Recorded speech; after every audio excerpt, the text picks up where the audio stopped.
She walked through her door on a winter afternoon in 1959, carrying Christmas gifts and the laughter of her children. And within hours, an entire family would be erased from existence. This is a true story. 4 lives extinguished in a single brutal act. A crime scene so haunting that even seasoned investigators walked away shaken. And decades later, we still don't know for certain who did it. I'm Julian Cross, and tonight we're opening a file that has remained sealed by silence, contaminated evidence, and the shadow of America's most infamous criminals. This is the Midnight File. Before we descend into this darkness together, I need to ask something of you. We're building something here, a community of those who refuse to let these stories fade into obscurity. We're trying to reach 100 subscribers, 100 people who believe that the forgotten deserve to be remembered. If you're one of them, hit that subscribe button now, and once you've done that, leave a comment telling me where in the world you're watching from. I want to know how far these voices can travel. From Valencia to Vancouver, from small towns to sprawling cities, tell me you're there. Because these stories, they belong to all of us. Now, if you're ready, if you can handle what comes next, give this video a like. We're aiming for 20 likes tonight, just 20 people willing to say that this matters. Do that for me and then settle in, because what I'm about to tell you will stay with you long after this video ends. December 19th, 1959, Osprey, Florida. A place so small it barely registered on most maps. Cattle ranches stretching for miles under a relentless sun. Dirt roads winding through palmetto scrub and pine, the kind of place where everyone knew everyone, where doors stayed unlocked. Where the worst thing that happened was usually a stolen chicken or a boundary dispute between neighbors. The kind of place where a young family could build a simple, honest life. Clifford Walker was 25 years old. They called him Cliff. He worked as a cowhand at the Palmer Ranch, one of the vast cattle operations that dominated the region. By all accounts, he was steady, reliable, the kind of man who rose before dawn without complaint and did his work without needing supervision. He wore a straw cowboy hat, the kind you'd see in 1,000 photographs from that era, and he had the quiet dignity of someone who understood the value of hard work. Christine was 24. She was everything a young mother in 1959 was supposed to be: energetic, devoted, capable. She sewed clothes for her children by hand. She wallpapered their bedroom herself, choosing cheerful patterns to brighten the modest ranch house they called home. She was preparing for Christmas with the kind of enthusiasm that comes naturally when you have young children and want to give them magic. In photographs from Thanksgiving of that year, just weeks before everything ended, you can see her smiling, holding her baby daughter in a dress she'd made herself. Cliff's arm is around them, protective and proud. They look like any young family. They look happy. Jimmie was 3 years old. Debbie was 23 months, barely old enough to form sentences, still discovering the world with those wide, trusting eyes that toddlers have. 4 people, a family, living in a small white wood frame house on ranch property, half a mile from the nearest neighbor. Isolated, yes, but that isolation felt like peace, not danger. This was 1959. This was rural Florida. Nothing bad happened here, except it did. The Walkers lived in a particular moment in American history. The post-war boom was in full swing. Families were moving to the suburbs, buying cars, buying homes, building futures. The country felt prosperous, optimistic. Television was bringing the world into living rooms. The space race was beginning. Everything felt modern, progressive, safe. And yet, beneath that veneer of normalcy, something darker was stirring. Crime was changing. Mobility was increasing. Strangers could appear and disappear before anyone noticed. The same highways that brought prosperity and connection also brought danger. In mid-December of 1959, the Walkers were in the middle of ordinary life. They were negotiating to buy their own 20-acre plot of land. They were looking at cars. Cliff and Christine had been test driving a 1956 Chevrolet Bel Air, a popular model, the kind of car that represented upward mobility and the American dream. They had plans. They had a future. They had no idea that time was running out. December 19th began like any other day. Cliff rose before dawn, as he always did, tending to his work on the ranch. Christine got the children ready. Late in the morning, she took Jimmie and Debbie to Murphy's General Store in Osprey, the small grocery that served the scattered community. Neighbors saw them. Everything was normal. Around midday, the family drove to Sarasota, the larger town a few miles north, to run errands. They bought groceries. They visited car lots, still looking at that Bel Air, still dreaming about what they might be able to afford. It was a Saturday. Christmas was less than a week away. The streets would have been decorated. Shoppers would have been bustling. The Walkers were just another young family preparing for the holidays. After their errands, they drove back toward Osprey and stopped at the home of Don and Lucy McLeod, friends who also worked at the Palmer Ranch. Cliff and Don went hunting, as men often did in that time and place. Christine stayed behind with Lucy, watching the children, talking the way women talk when their husbands are off doing men's things. At some point, Christine used the McLeod's phone. She was calling someone about exchanging or selling a car. Lucy would later remember that conversation, though not the details. It seemed unimportant at the time. Around 3:30 in the afternoon, Christine gathered her children and left the McLeod house. She was heading home, back to that small white ranch house half a mile from anyone else. Cliff would join them later. He had more work to do. The mail carrier had already been by earlier that afternoon, leaving Christmas catalog packages on the porch. Those packages would later be found unopened. Sometime after 4 o'clock, Christine arrived home with Jimmie and Debbie. And that's when everything ended. We don't know exactly what happened in the next minutes or hours, but we can reconstruct it from what was found later. Someone was waiting, or someone arrived shortly after Christine did. Maybe it was a knock at the door. Maybe it was someone she recognized, someone she let inside without suspicion.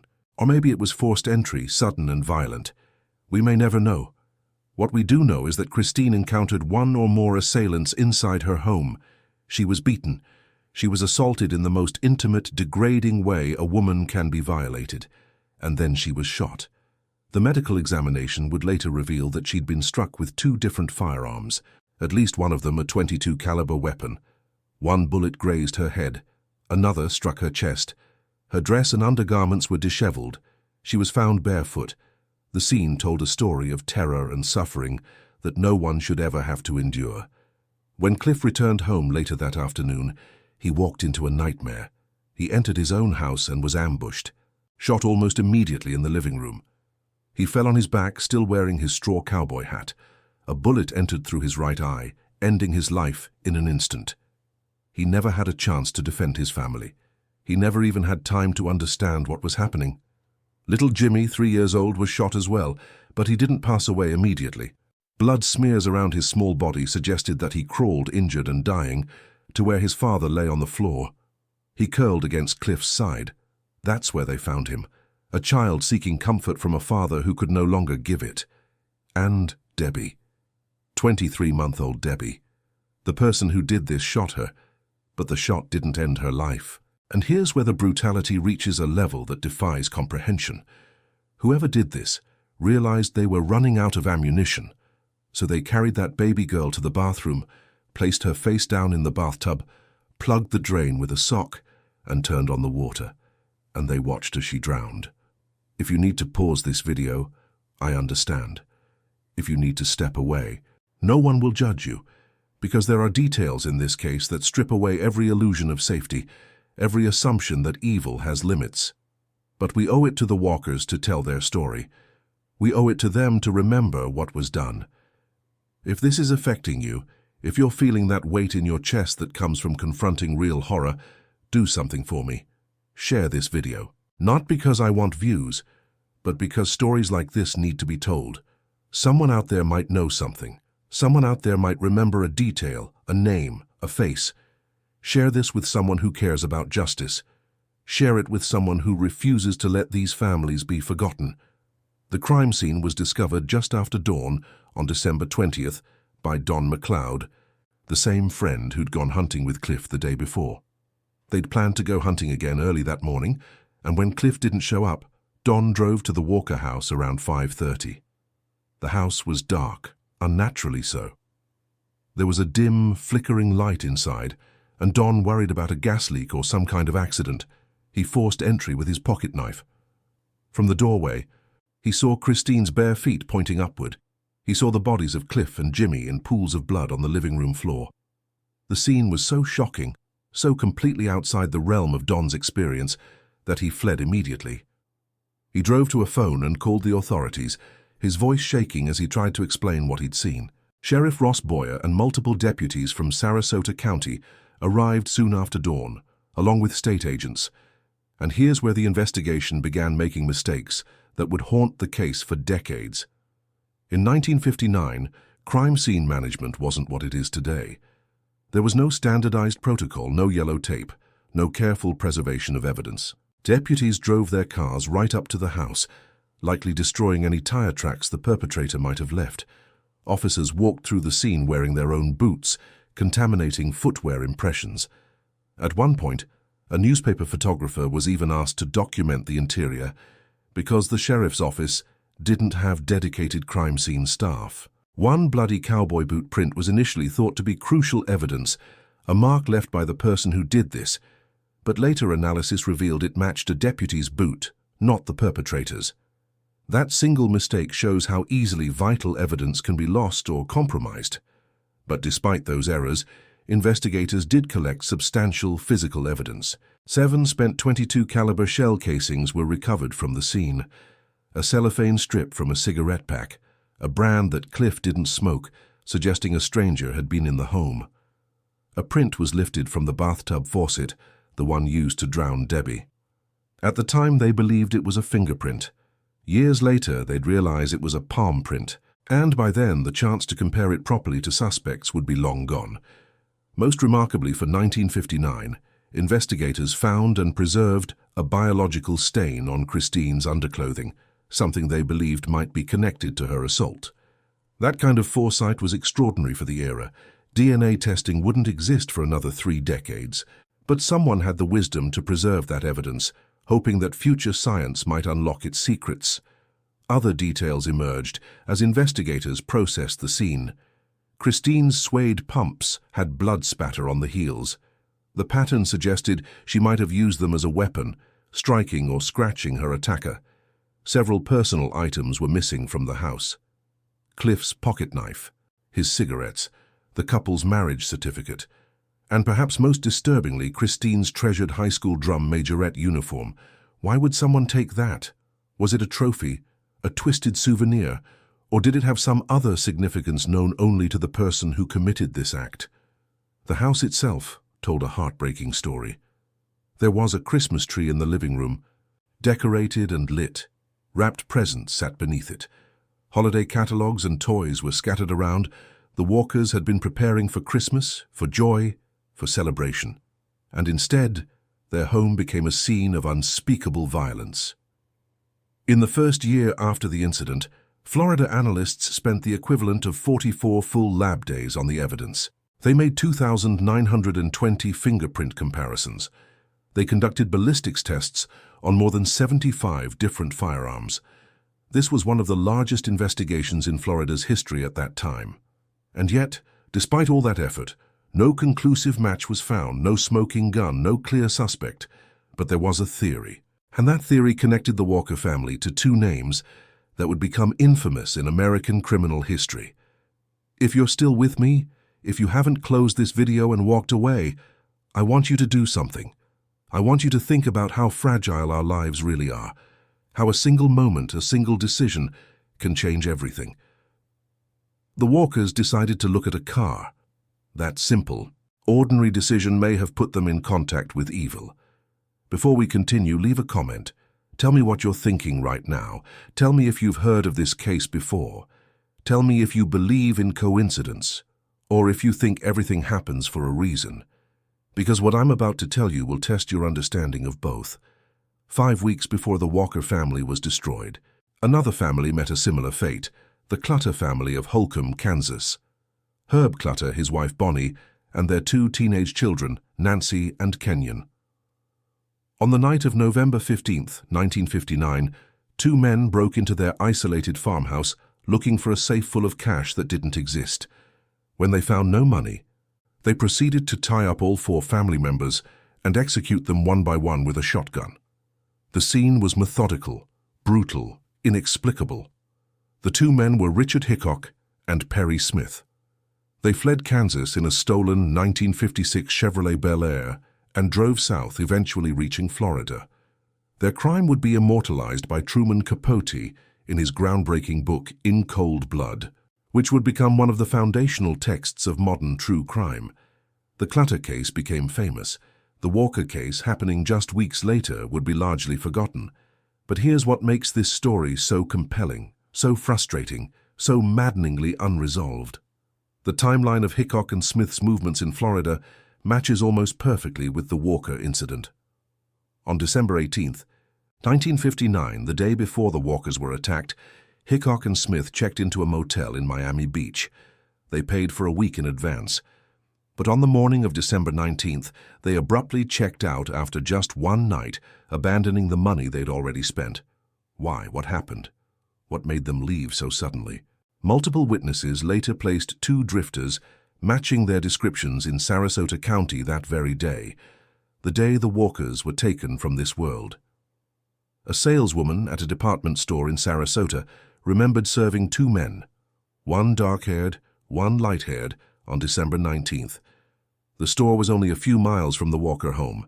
A local farmer reported that two strangers came to his house asking for help with a bent fender. A gas station owner remembered two men matching their description asking about auto paint shops. And here's where it gets even more specific. On December 20th, the day after the incident, the day the bodies were discovered, 3 people in Nocatee, east of Sarasota, reported seeing the same pair asking for directions to Highway 27, the main route north. One of the men had a badly scratched face. Remember Christine's bloodied heels? Remember the theory that she fought back? The circumstantial evidence is staggering. Hickok and Smith were driving a stolen 1956 Chevrolet Bel Air. The Walkers were looking at a 1956 Chevrolet Bel Air. Is it possible they met? Is it possible the Walkers agreed to look at the car these men were driving, unknowingly inviting predators into their isolated home? When Hickok and Smith were arrested in Las Vegas on December 30th for the Clutter case, officers found several items that raised questions. A pocket knife on Hickok that was very similar to the one Clifford owned, and which was missing from the crime scene. A toddler's shirt and a pink jacket under the car seat. An army-style gas can and burlap bags similar to items associated with Cliff's Jeep. Later, investigators found reports that the pair had sold 2 dolls to a minister in Louisiana for gas money. Could those have been intended as gifts for Debbie? The parallels between the Clutter and Walker cases are haunting. Both involved rural families of 4. Both took place in isolated farmhouses. Both used firearms to eliminate entire families. Both happened within a 5-week span. The Clutter case in Kansas, the Walker case in Florida. Same perpetrators. The geographic and temporal overlap is extraordinary. Sheriff Boyer immediately considered Hickok and Smith prime suspects. He published their photos in local newspapers, asking if anyone had seen them. He received numerous calls from residents who said they had. The Kansas Bureau of Investigation and Las Vegas detectives questioned both men about the Walker case. Both denied involvement. Both took polygraph tests and were deemed truthful. At the time, that was enough for many officials to move on, but polygraphs in the early 1960s were primitive by modern standards. Later experts would call those tests essentially worthless. And there's another complication: Truman Capote. Capote briefly mentions the Walker situation in Cold Blood and explicitly dismisses any connection between his subjects and the Florida case. He claims Hickok read about the Walker incident in a Miami newspaper on Christmas Day and that the 2 men were in Tallahassee at the time. But later, fact-checking has shown that several of Capote's claims are inaccurate. Florida records place Hickok and Smith in Miami, not Tallahassee, on December 19th. Researchers searching newspaper archives have found no evidence that a detailed article about the Osprey incident appeared in a Christmas Day Miami Herald edition the way Capote describes. Why would Capote misrepresent this? Was he protecting his narrative? In Cold Blood was built around the idea of these 2 men as complex, almost sympathetic figures driven to a single terrible act. If they'd committed a second family annihilation, one involving the assault and drowning of a baby, that narrative would collapse. Perry Smith, in particular, was portrayed as someone who'd prevented the violation of Nancy Clutter in Kansas. How could he then participate in what happened to Christine Walker? But both men had documented histories of troubling behavior. Hickok had expressed attraction to very young girls. Both were capable of extreme violence. Capote's heavily curated narrative may have downplayed aspects of their behavior that didn't fit his literary design. He was writing a book, creating art, shaping a story. The truth may have been more complicated, messier, darker than what he chose to present. In 2007, Detective Kimberly McGath reopened the Walker case. She immersed herself in old files, ultimately assembling an 8,000-page digital case record. Her findings reinforced the theory that Hickok and Smith were responsible: the geographic overlap, the witness sightings, the car connection, the stolen items, the footwear patterns. The sheer weight of circumstantial evidence pointed in one direction. In 2012, McGath secured a court order to exhume Hickok and Smith from their graves in Kansas for DNA comparison. The hope was that biological evidence preserved from 1959 could finally provide a definitive answer. But the results were devastating in an unexpected way. The DNA samples from the two men were heavily degraded, but that wasn't the worst problem. The worst problem was that the supposed perpetrator DNA from Christine's underclothing, the evidence that had been preserved for decades, wasn't perpetrator DNA at all. It was Christine's own DNA. For years, investigators had been comparing suspects against Christine herself, not her attacker. The Florida Department of Law Enforcement ultimately acknowledged the error and apologized. The DNA testing that was supposed to solve the case had instead revealed how badly the evidence had been mishandled. The exhumation of Hickok and Smith produced only partial, contaminated DNA and no conclusive match or exclusion. They couldn't be confirmed as those responsible, but they also couldn't be definitively cleared. The official position remains that the case is unsolved. In July of 2023, in a last-ditch effort to extract truth from the past, the remains of Cliff and Christine Walker themselves were exhumed from their cemetery in Arcadia, Florida. The goal was to obtain robust DNA profiles directly from their bones, then retest any surviving biological evidence from the crime scene, confirm which DNA truly belonged to the victims, and isolate any foreign DNA that could belong to the perpetrator. As of now, no definitive results from this testing have been publicly reported, but Hickok and Smith weren't the only suspects. There were others. People with local connections, people with troubling histories. Curtis McCall was a former boyfriend of Christine's from high school. In 1963, McCall's cousin contacted police and alleged that Curtis had been having an affair with Christine at the time of the incident and was obsessed with her. The cousin believed Curtis was responsible because of that relationship. Detectives interviewed McCall extensively. He denied involvement. Whatever evidence existed was too circumstantial to charge him. The strength of this theory is the possibility of a personal, emotionally charged motive that could explain the violation and the removal of intimate items like the majorette uniform. Its weakness is the lack of concrete evidence. Then there's Wilbur Tooker, a nearby ranch worker and neighbor. Sources describe Tooker as having a reputation as a peeping Tom, someone who allegedly spied on women and girls in the area. He visited the Walker home repeatedly, more than 24 times according to some accounts, and may have made Christine uncomfortable. Later detectives considered him a serious suspect based on his proximity, his behavior, and a possible fixation on Christine. But Tooker passed away from a heart attack in 1963, only a few years after the incident, and no definitive forensic link between him and the crime scene has ever been established publicly. Over 580 people were considered suspects at one time or another. 580. That staggering number shows both how seriously Florida took this case and how desperate they were to find answers. Most were cleared. Some remain question marks in the files. But no one has ever been charged. So what really happened on December 19th, 1959? The truth is we don't know. Not definitively. But if I had to construct the most plausible scenario based on all available evidence, here's what I believe occurred. I think the Walker family encountered Richard Hickok and Perry Smith in connection with their car search. Perhaps a chance meeting over that 1956 Chevrolet Bel Air. Perhaps another innocuous interaction that led these men to the remote ranch house. Once inside, I believe they assaulted Christine, possibly as a spontaneous escalation driven by violent impulses. When Cliff and the children returned mid-incident, they were eliminated to ensure there were no witnesses. Debbie's drowning indicates both extreme cruelty and improvisation when ammunition ran short. The perpetrators took small personal items as trophies or for practical use and fled the area, reappearing on the road north the next day, as witnesses later recalled. But I acknowledge that local suspects like Wilbur Tucker remain viable alternatives in the absence of conclusive forensic proof. If future DNA work were to exclude Hickok and Smith definitively and implicate someone with local roots, I'd have to reconsider everything. The Walker case is a textbook example of how promising evidence can be undermined by timing, technology, and human error. Crime scene management in 1959 destroyed vital tire tracks and footwear evidence. The Fawcett mark was recorded as a fingerprint when it was actually a palm print, and by the time that was discovered, both primary suspects had already been executed. Early polygraphs gave false confidence.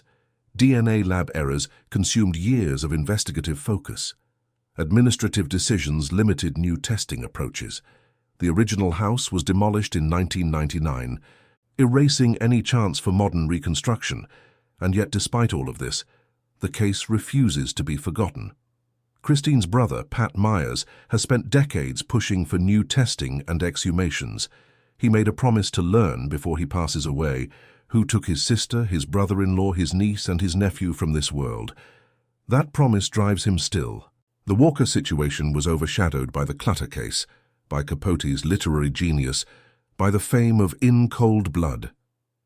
The Walkers became a footnote in someone else's story, mentioned briefly and somewhat inaccurately, then dismissed.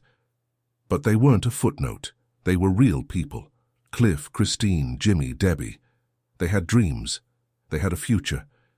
They were preparing for Christmas. When Don McLeod entered that house on December 20th and saw what had been done, when he saw that Christmas tree still lit, the wrapped presents still waiting beneath it, he was looking at a family frozen in time, a tableau of interrupted joy.